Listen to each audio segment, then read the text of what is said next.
less people in this, so I'm excited. Thank you for coming. The topic, of course, is Chinese taps for high bar dismounts. I can't promise complete fidelity to the original Chinese technique from the 80s, but this is what I do now. For context, my name is SKUPSKI. I'm from a gym called Gymnastics World in Cleveland, Ohio. I'm also the Ohio chairman and these other things. I put my email address in there. If you need to get a hold of me later, if you want to ask me questions or send me stuff. You send me videos and stuff. Gymnastics is like my whole life, so it won't be bothering me. Anyway, to get to the topic, so I've heard them called pullover taps as well, Chinese taps. Before this, we were just doing sort of giant flyaways and adding extra flips and twists and things like this. But the Chinese developed this method of sort of bouncing the bar. And I always tell my kids, right, at the end of the routine, you get tired, the bar doesn't get tired. So if you can do this right, then you're putting your faith in the bar to do its job, and you don't have to it doesn't matter that you're tired because the bar will do what it does every single time. However, I do think it takes a long time to teach, or at least I like to make it take a long time. This way I'm really confident that they're gonna be safe. So that's a little bit kind of what I'm getting at, and we'll get into it. The work is done, I'll talk about this later, but the work is done in the pit. Like the transition to landing mats on this particular skill is not the hard part, right? It's sort of the opposite of a P-bar double back. A P-bar double back, you think you're good at it in the pit until you take it to hard mats. The high bar dismount, you know when it's ready, and moving it to hard mats is, I don't think, ever the problem. So I did want to say, there's parts of this that are conceptual, and it's here's the theory on why this works, and then there's parts of here's how I spot.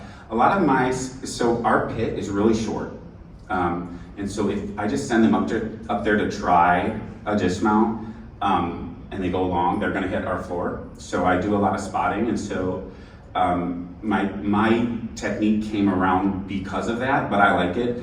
So even if we got a new gym, I would still probably do it the same way, but your gym might be different. I know gyms that don't have spotting platforms, so you may have to get creative as far as how you implement the ideas, but I'm gonna show you kind of what I do, and I think it works really well. So, these graphics are pretty cool. I did not do this. Canva did this, anyway. So a quick note on the importance of language when you're teaching. This is, I think, true for all gymnastics, but especially on this skill. One, I think it's important to be consistent in your language. You always call the same part of the skill the same thing, right?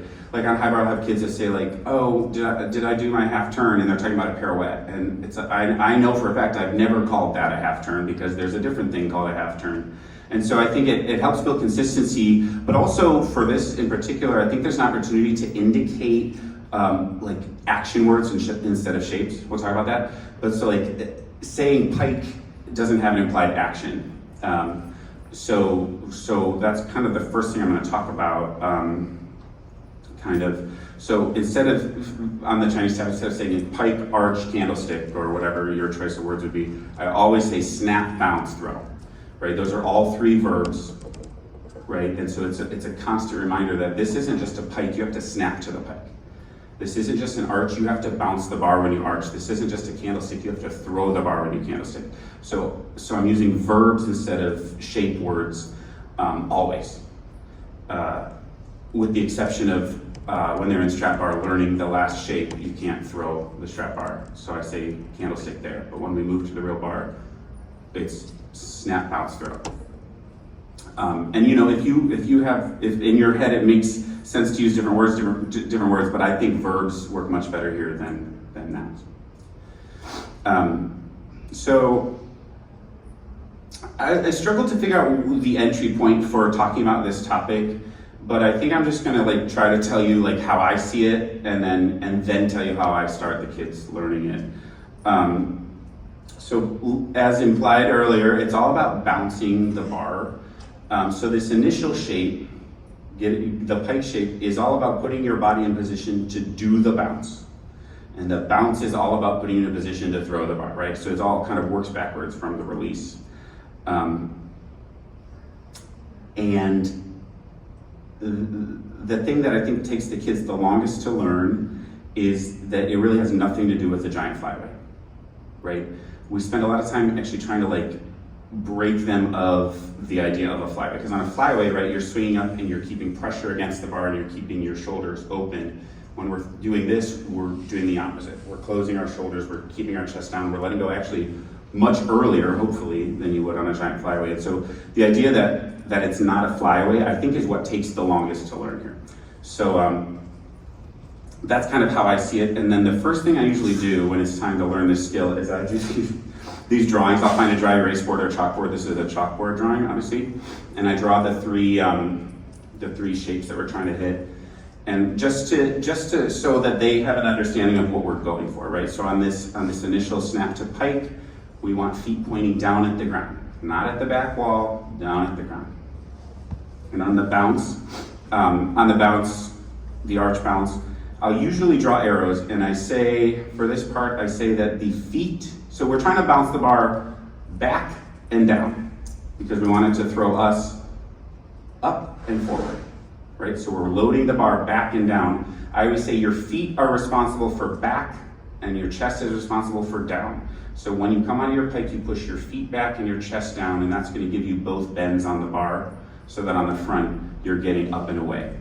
And so then if you have a kid that's going long, well, they're probably pushing their feet back, but not their chest down. If you have a kid that's going too close to the bar, they're probably pushing their chest down, but bringing the feet down with it and not pushing the feet back. So you can like tweak the dismount by talking about that bounce, hopefully, assuming they got the throw right. And then the last shape is a throw. This is the one that I think blows their minds, right? Because it seems weird to let go of the bar in this position. But if you load the bar right, when you let go with your chest down, the chest will come away from the bar faster than the feet move towards the bar. So you get this stand-up position that stays in this, I call it the sweet spot, right? Because obviously you don't want to hit the bar, but you also don't want to go too far away, right? And so if you do this, the candle throw properly, the chest has a little more weight to it, and it's going to move away from the bar fast enough to not hit the bar. So I have just different ways of visualizing this. This is we'll get to this video later, this is a still, this is the snap shape. This is actually a kid missing a toe on strap bar, which is a really good approximation for the first shape. Then the bounce, I just took a video of the bar, right? You can see the bar bend back and then down. That was a triple back, incidentally. And then this last one, this is a drill that I do. This is like a throw drill, right? So I take a pad or whatever and I have them candlestick and throw it and try to hit their ankles or hit their toes, reinforcing the point that when we do this, you're really trying to throw the bar at your toenails. And that is like obviously terrifying. And so we do this and I like just verbally reinforce like, no, you're actually gonna throw the bar towards your feet, which again is the opposite of what we're saying on a flyaway. And so it takes time for that to like sink in and for them to trust that it's gonna work, because Lord knows, like, well, so I never did like doubles off high bar, I was too afraid. But when I started learning how to teach these and my mentor was like telling me, have them throw the bar at their toes, I thought that sounded insane. And so it takes a little bit, so I can't expect them to accept it right away either. Speaking of my own history with this skill, high bar dismounts hold a special place in my heart, because when I was first learning how to teach them, my first kid learned it really well, we spotted him forever, and then he like did a couple on the hard mat and he had like this freak bad one and he hit the bar, and it traumatized me so much that now like I've like made it my mission to like make sure that no one ever does that again as much as possible. So like I'm like super like adamant that we slide the mat every time and I spot for a long time, and I really don't want anybody to feel like they're rushing this skill, because then it sets you back. It took that kid 6 months to do it again, right? He was okay. Anyway, so this is kind of a reiteration of what I was talking about earlier, but I do a lot of spotting. If you're not in a position to spot, hey, If you're not in a position to spot, then there's probably workarounds that we can talk about, but you'll see I do a lot of spotting. All right, so the first thing I do, and this starts long before we're trying to learn to dismount, and that is a toe on. Right, so you've got presumably a strap bar, and you've got kids, they've learned giants, they've learned a free hip. What's next? For me, it's a toe on. Okay, and we're teaching the toe on knowing that it leads into the dismount tap, and so there's a couple different ways to teach a toe on. I'm not super interested in the other ones. It's not a value part. The only reason that it appears in the compulsory program or in the tech sequence program is for dismounts. And so I'm not even interested in how they get out of it, right? Because that snap in is the only valuable part that we're taking from a toe on. You can use the exit to teach how you're coming out of a staller or something like that. But anyway, so I've got kids, they've learned giants, front and back, they've learned clear hips. Now we say, okay, you're gonna learn toe on. So the first thing we do, I have videos, but the first thing we do, we're doing tap swings on strap bar, and I say, okay, it's normal tap swing, and then you're gonna, on the one you wanna do the toe on, you hold your arch a little bit longer, and then you put your feet on the bar. And we're not interested on whether or not it goes over the bar. It's just, can you get your feet on from this extra long arch? So tap swing, feet on. You do it from a swing, you said? Just from tap swings, yeah.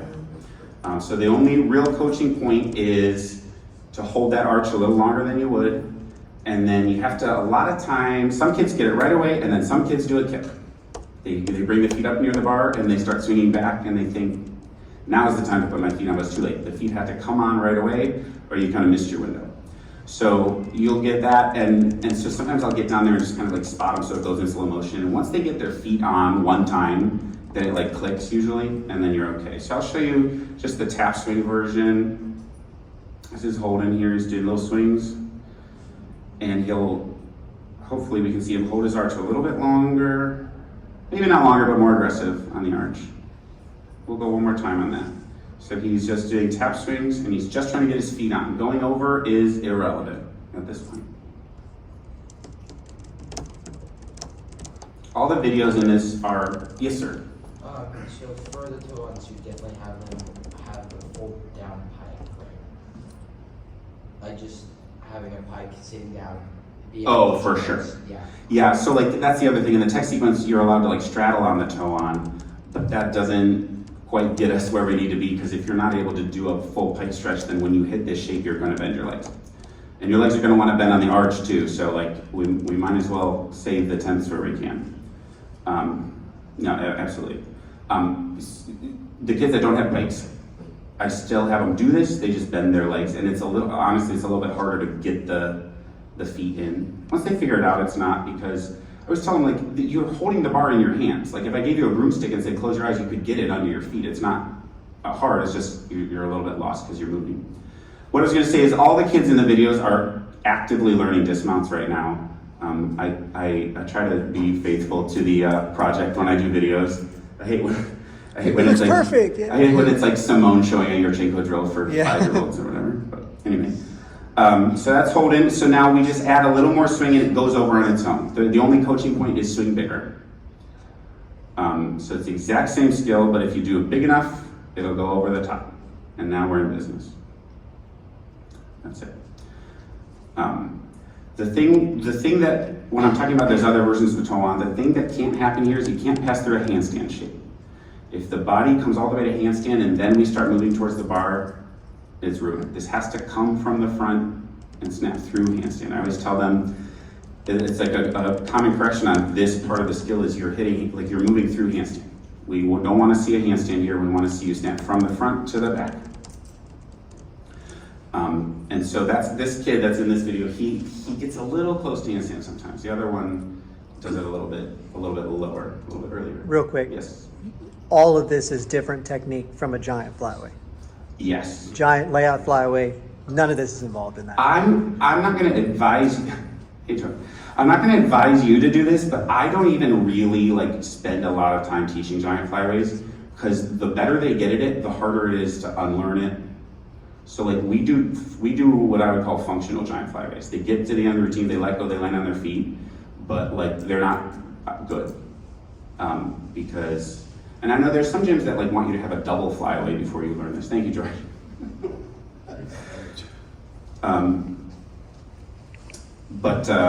Yeah, so at this point, you know, when we get to the let go phase, it's like totally different. But yeah, I've seen some people that do a mini version of this, but the tap that I'm going for, that I'm teaching, you can't do a layout out of it. We'll talk about that when we start spotting. It's gonna go over, right, if you do it right. And it would seem wasteful to me to teach them how to like suppress that and do one flip out of it. So I really do treat them like totally separate skills. The only problem I run into is if I don't make them keep doing giant flyaways, they completely lose the ability because it's so different and they like forget how. So the only thing we add now is we say, okay, try firm giants. And usually it takes a couple turns to get the hang of it, but it's the exact same skill. You're just holding your arch and snapping till your feet go on the bar. See how he gets a little close to handstand? That's like his correction on this. He gets a little too close to handstand. So it bugs me, but he's little and we have time, so we're just gonna keep working on it. We'll do that one more time. Firm giant, same skill. I like Holden. This is Griffin. Holden's is a little better, but we'll see both of them later. See, it's like almost a handstand. He starts a little bit before, he gets away with it, but a little too early for me, or a little too late for me, I should say. So this is another guy who's like 9 feet tall doing a toe on the real bar. So once they have it on strap bar and once they get good at it on strap bar, we say, okay, try it on the real bar. But I'd say 1 out of 10 kids does it no problem, and the other 9 think it's terrifying. And then you just have to like talk them up and get them to do it. Nothing has changed other than they feel like they have to shift or they're not as safe or whatever. But the coaching point on toe-ons on real bar is no, like you did it, and they think they tried. They get their feet this close. They think they tried, and they're like, I didn't get it. And I'm like, well, no, you didn't. Like you didn't finish the job. You got there, and then you didn't. You got a question? Yeah. How long did your kids do on the straps before you had your? So that's the thing. So I like to start them real early before. Some of the kids, I don't even like. There have been kids who I forget to have them do it on the real bar, but they just get real good on a strap bar, and then we start the tap part. But it's, months, 6 months. Yeah. It doesn't, you could do it faster than that if it's a kid that didn't have the luxury of time. But that's why I like to start toe-ons early so that it's not a rush. So anyway, that was Eli doing his toe-on. It was a great example of somebody who can't touch his toes, I think. So he had bent legs, but that's okay. So now we're assuming they've learned a toe-on at some point. So now we think, okay, this kid's gonna be a level 7, level 8, level 9. We wanna learn a double. And so I start teaching 2 things at the same time, and then when they're both ready, we bring them together. So we're teaching the tap by itself without letting go. We're teaching the let go by itself with a little bit of the tap. And then when they're both ready, then you put them together. No guarantee which one's gonna be ready first. Some kids pick the tap up real fast and then the let go takes a while and vice versa. So the other, they can just keep repeating the one they're good at until the other one's ready. You'll see what I'm talking about. So as far as the tap goes, we're talking about snap bounce. Those are our key words. We can't really talk about throwing because we're on strap bar right now. But I just tell them to miss a toe out, right? So when we start, they already know how to do a toe on. We say get your feet as close to the bar as you can. Just don't hook your toes on there. So I think we have a video here of Holden missing a toe on. And when he does, we say, great job. So it had none of the other elements of the tap, but he got his feet real close to the bar, and that's a good starting point because as time goes on, his feet are only gonna get farther away. He's gonna get lazy or comfortable or think or rush, and the snap starts to flatten out, and so you have to really start close and be on top of them when they start to drift away, because as time goes by. The only time you're seeing now, so there's this big triple back thing happening right now where everybody's doing triple backs. People doing triples get away with a little bit less pike, but if you're doing double layout anything, you really need that snap to be in tight. So anyway, he missed his toe on, so now we go, okay, now try to add the arch. You have to get into that snap and then bounce it out as fast as you can. This is Henry. Going snap. Oh, he tried. You saw what happened. He got out, but he got out too slow. So he ended up kind of falling down behind the bar. This is what I was talking about before. We need the feet back, the chest down. Our strap bar goes underground, which is unfortunately you can't see, but I think you can fill in the blanks. But I always tell them, like, if your feet push underground where I can't see them anymore too fast, then maybe we didn't get that push back to bounce the bar back. So this was Henry trying to get that next shape. I think the next video is Henry again. Oh, I'm gonna have to pause on that. I set it to not play automatically, but I don't know what happened. So this is Henry trying again. He gets a little bit better this time, I think. You see it a little bit better. He should arch before he before he disappears. Kind of right. You'd want his belly button to kind of touch the line that goes, the horizon that goes underground there. So this one, we're gonna play this again. It's still a little late. He gets to an arch, the bar bounces a little bit, but he doesn't get much pulled backwards because the feet don't get a chance to push back. So we see the arch, it comes up naturally in the front. We don't have to tell him to do that, but it's still a little bit late. And we'll watch open first.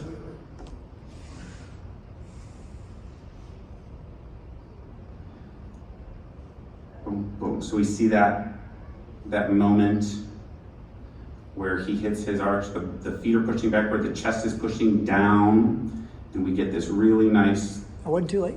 almost candlestick. What's that? That wasn't too late. The arch. No, I don't think so. Okay.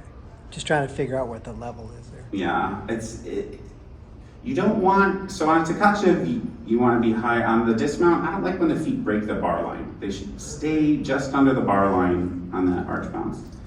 But again, this is where you're going to make your adjustments. If the front end is looking too far, you say, okay, push that down further. This is the part that, like, you should be sort of tweaking as the skill develops.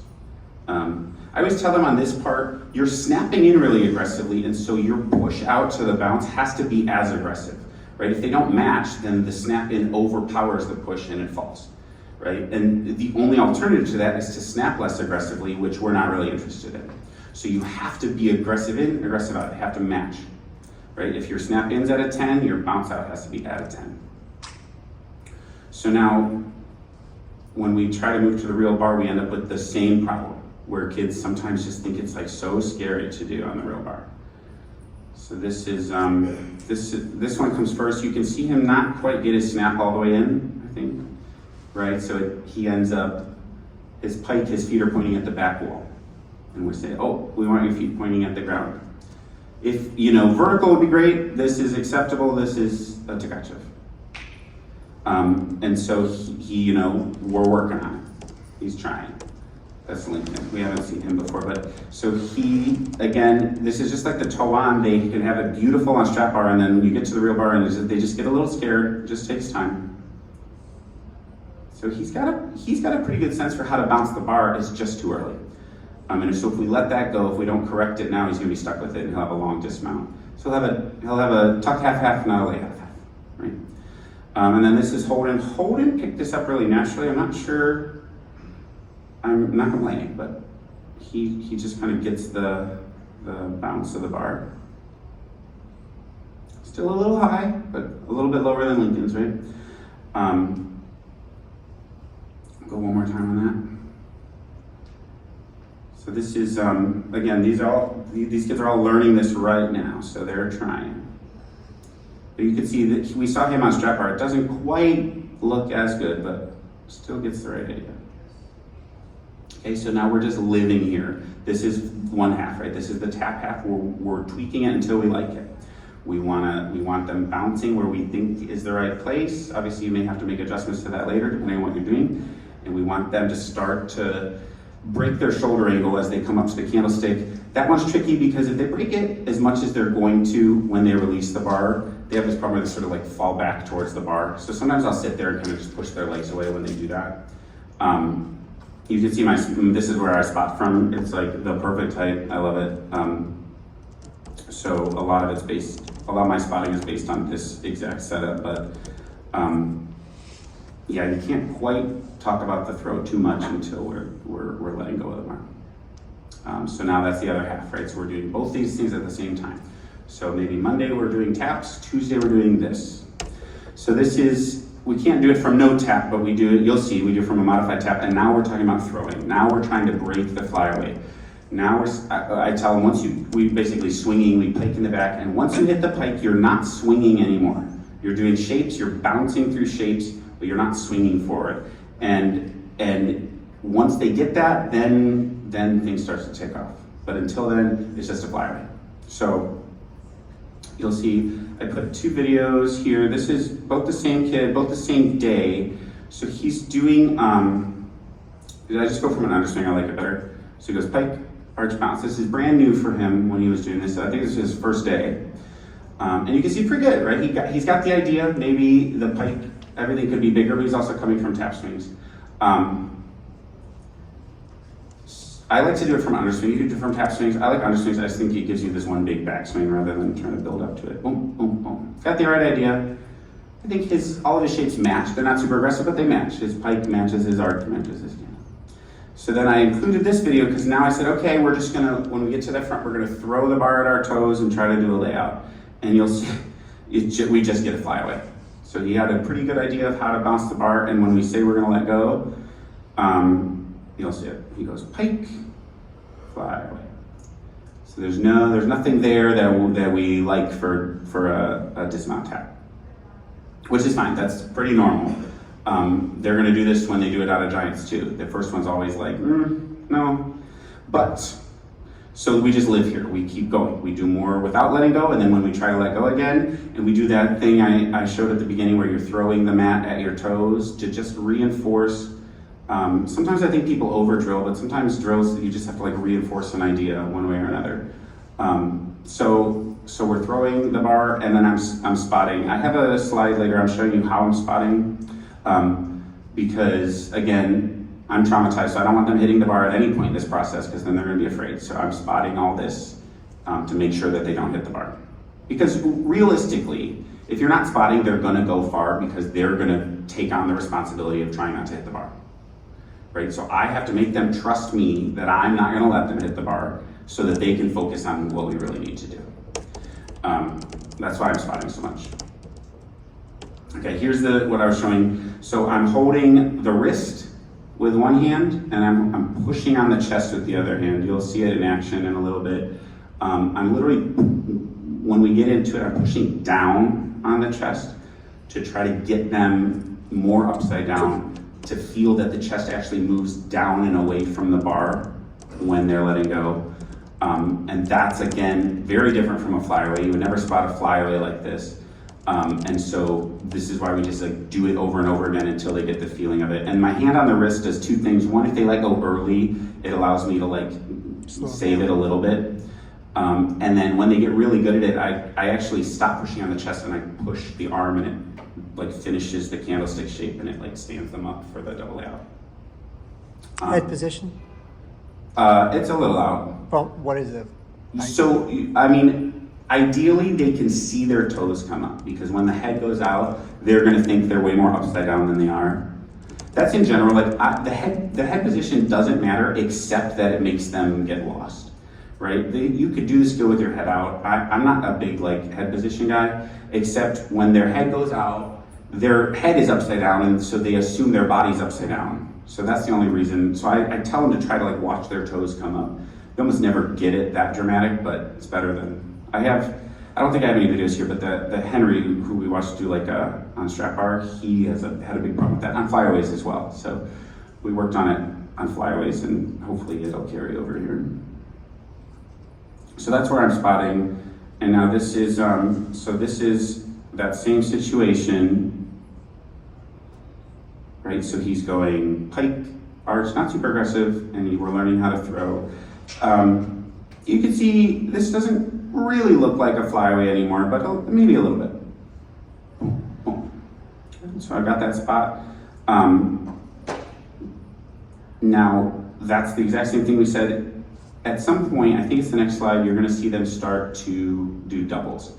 That is, so what I say that when we start doing this, I say, when you start doing it right, you're gonna land on your head. You're gonna throw it a candlestick, it's gonna flip to your head, and then if you wanna tuck or if you wanna finish it, that's fine. And I let them decide when they do the double because it's irrelevant. once they've learned the throw, it's gonna have to be a double, and they figure that out on their own. So sometimes when they're scared, I'll be like, hey, you're gonna do it this time, you're gonna do it this time, but it's never a decision that I make. I always let them do it on their own because they get sick of landing on their, candlestick in the pit and kind of having to like wiggle out. And they start to feel like, oh, like it wants to be a double. Oh, it's gonna be easy. And then they're all, even the ones that are afraid of it think, oh, that's fine. And so Peter, this kid, he was like super afraid of it. And then once he did it, he loves it. And then the next kid too, they just added it whenever they wanted to add it. So the next step, we're going from swing. The next step is I'm gonna stand up there and we're gonna cast to a real compression pike shape, right? So this, you can only get so close to the bar from a swing. So now I'm gonna spot and we're gonna lift up and we're gonna go to the shape we wanna be in, and then you'll see I have my hand here on them so that I can push to create as much of a bounce as possible. And then I go back in for the wrists and the chest for the layup or the double. So this is the next step. We cast to the pike instead of swing to the pike. We kind of chill there, boom. And then it just wants to be a double. So he, again, nobody told him to flip that. It just was easier. I'll play that one more time. So again, I'm using my hand to hold him in the pike, but then I'm pushing so that he can feel the bar bounce, so that when I go away, he's trying to like kind of chase that high, get that bar to bounce. Okay, so we go cast, bounce, candle. Good. You see his head comes out a little bit too. This is probably going to be a problem for me in the future, but for now, we're living with it. But again, the double comes naturally, and then the next step is not a very big step, but for them it feels like a big step. And that's what we're going to basically, this is where pullover tap comes in. We're going to do a baby giant to the pike shape instead of cast to the pike shape. Now, when you get, if you're smaller as a coach and your kids are bigger, this becomes an issue. I had one kid, that did the toe on, it was hard, but we tried. You don't need necessarily all these steps. So this is Peter again, he's 15, he's pretty big. So we go cast, swing around, we stop, and then we add the exact same thing that we were doing before. And at some point between the last video and this video, he decided doubles aren't scary anymore. So again, not a big change. Some of the kids I just started with this right away instead of casting to it. They're all pretty similar. Boom, boom. And then the next thing would be I add maybe one more giant. So we say, okay, we're gonna do a giant, then we're gonna do a pullover. And this guy, he's like, are you still gonna stop me? He was like so afraid of that extra giant. And I'm like, it's not the same thing.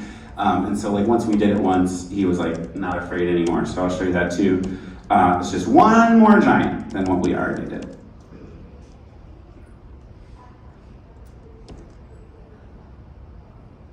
Boom, boom. So you can see in this video, you can see how close our floor is, right?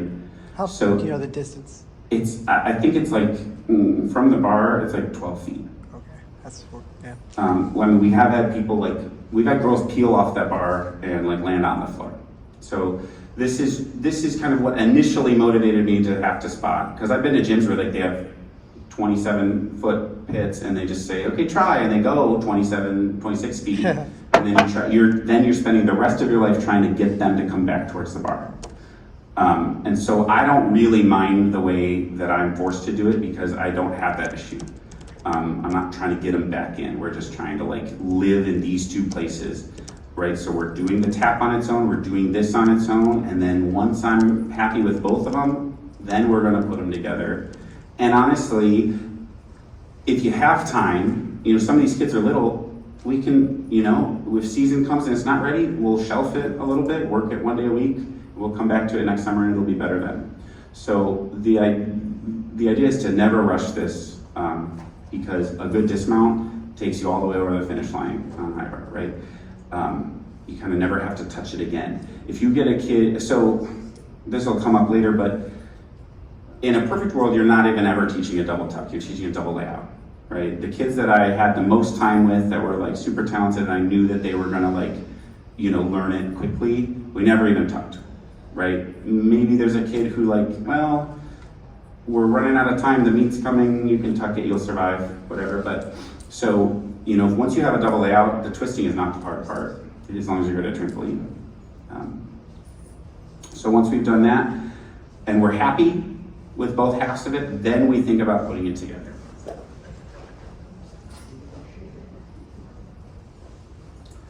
So this is, my note on this is that the first one, when you say, okay, we're gonna do it all together, is always bad. This is not even the worst, this is his first one, but it's not even like the worst of what we've had. We've had people that just like abandon ship altogether on everything we learned. Don't be discouraged. You just have to stick with it. Maybe go back to a tap where you don't let go or whatever. But the first one's always bad. They're so nervous that they can't focus on anything. So you just stay focused on the words that you've been saying, the language you've been using. And so we go terrible giant first. So he's gonna snap pretty high. Ooh. And then you let go early, so that's why he goes crooked, because now I'm holding his wrist to keep him from like going straight down, and then he ends up swinging to the right a little bit. But so that was his first one. The next video is him only 2 turns later, and it's much better. But again, he's learning this right now. We're trying.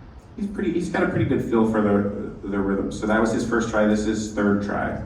Cut out the second one. It was medium. There we go. Nice. Yeah. All right, so is it perfect? No, but we see To the left. Yeah. the resolution on this one. Right here we see the chest pushing down and the feet pushing back. So the bar is getting loaded in the way we want it, so that when he comes through, good. The only thing that you're not seeing from me is I'm not pushing as hard on his chest as I will start once he gets the hang of it, because he's coming up a little high in the front. We want to be thrown a little bit more Broken angle of shoulder. Yeah, we want the shoulder angle to come all the way down. The throw starts by breaking the angle and it finishes once you let go, the arm comes all the way down. And the bounce of the bar is what prevents them from going into the bar. Yeah, the chest, because all of the inertia that you built up from the tap is in the chest, and so if you get off the bar at the right time, the chest pulls away real fast. Okay. Yeah. So do you ever take time to tell them, quote unquote, when to let go, or is it all the throw does it by itself? So that's actually a great question. So I would never say like hold on longer or let go sooner. It's always about the throw has to come after the bounce in the exact same timing, right? And so if they're either not throwing all the way, so they're letting go before they've really thrown the bar. So I'd never use the word let go, right? I always say throw, because let go is wrong on this.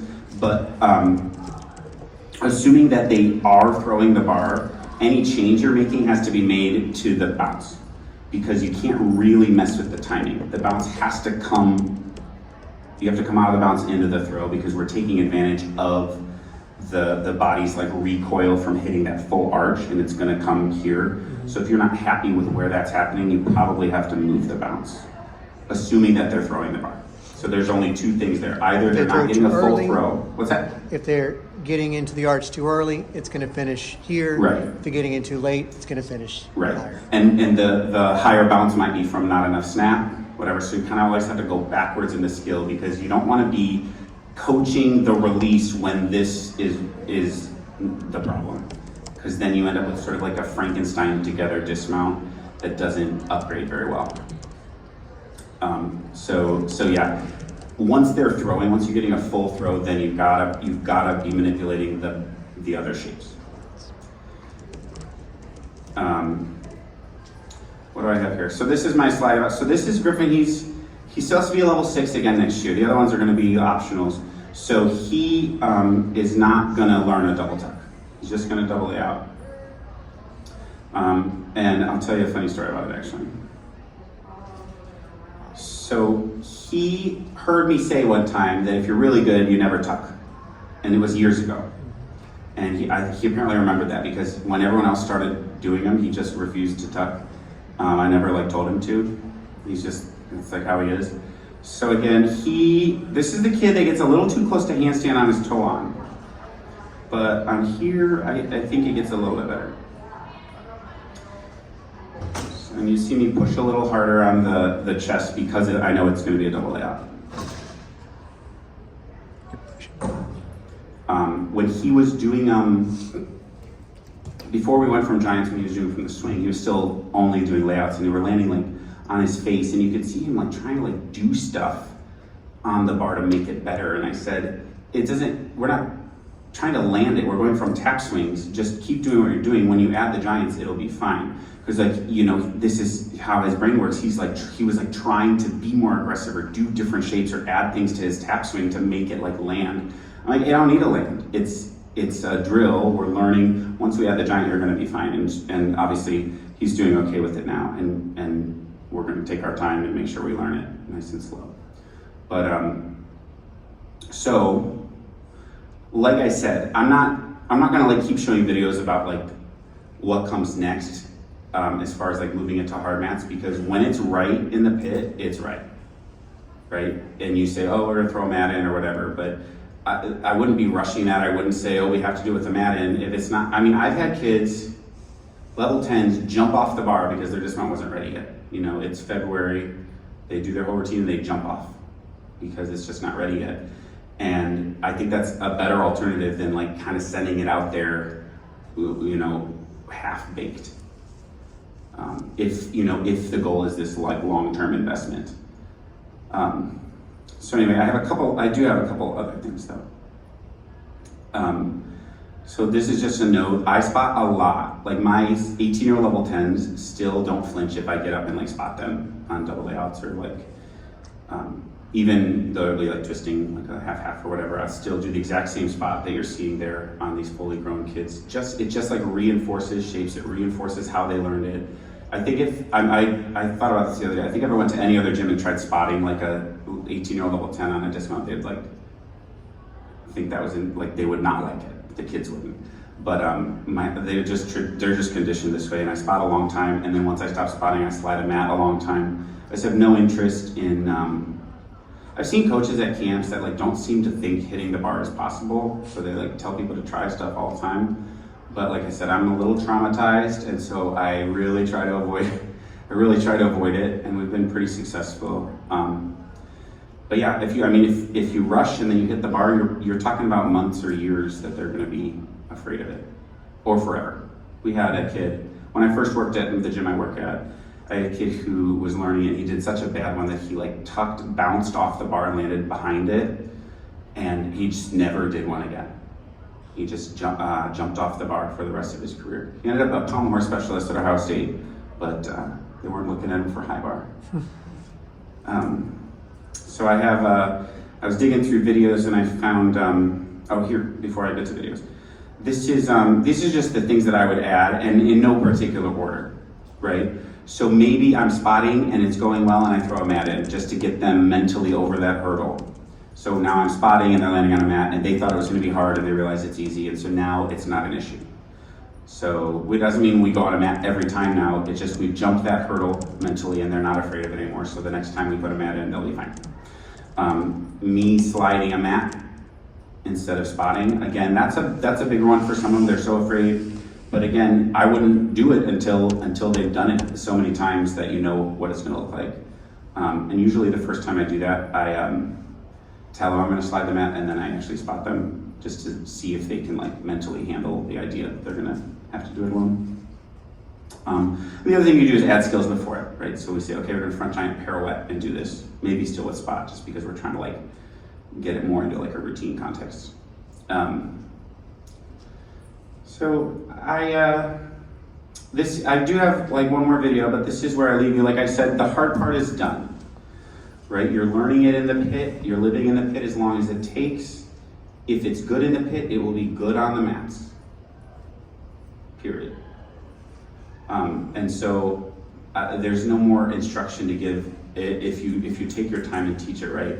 You throw a mat in the pit, and we've had kids the same day. They're doing it. They're finally doing it on their own. We throw a mat in, they land it. We go to the hard mat, and it's a done deal, because we spent so much time in the pit. You know, and even like, so at regional team camp this summer, one of my kids, they had him trying triple backs, and he did like, he had never tried before. I think he did 2 in the pit. And they go, oh, come try it over here on the hard mats. And like, I thought that was insane. I know my athlete I know, and he has a really good tap. And so that's actually the video that's coming next. And so I like let it happen. I could have said, let's not do that. But I thought it was insane because he was not the only kid. Some of the other kids, they were like, yeah, try it. And I was like, maybe not. But anyway, so this is, I did find this video, so I'm gonna have to stop this one. So this is the drills. This is from 2019. I found that video. That's little Max. We're doing this little like cast to pike bounce throw. There's a little double out. He's another one that never tucked. But then you'll see, so this was this summer at Ohio State. This was the very first triple he ever tried on hard mats. So he doesn't quite land it. He over rotates a little bit. Ridiculous. But so that was in 6 years. He went from, you know, getting spot in the pit to being really rock solid. Like for him as an athlete, like that's the part of the meet we're not worried about, his high bar dismount. He gets to the end, and if we make it through everything else, then that's going to be fine because it's just he's really locked in on those shapes. But otherwise, I thought that was cool because I had the same kid 6 years apart. But that's where I leave you. Unless you have any questions, I'd love to talk about this more, or you probably want to get to dinner. Anybody? Questions? Comments?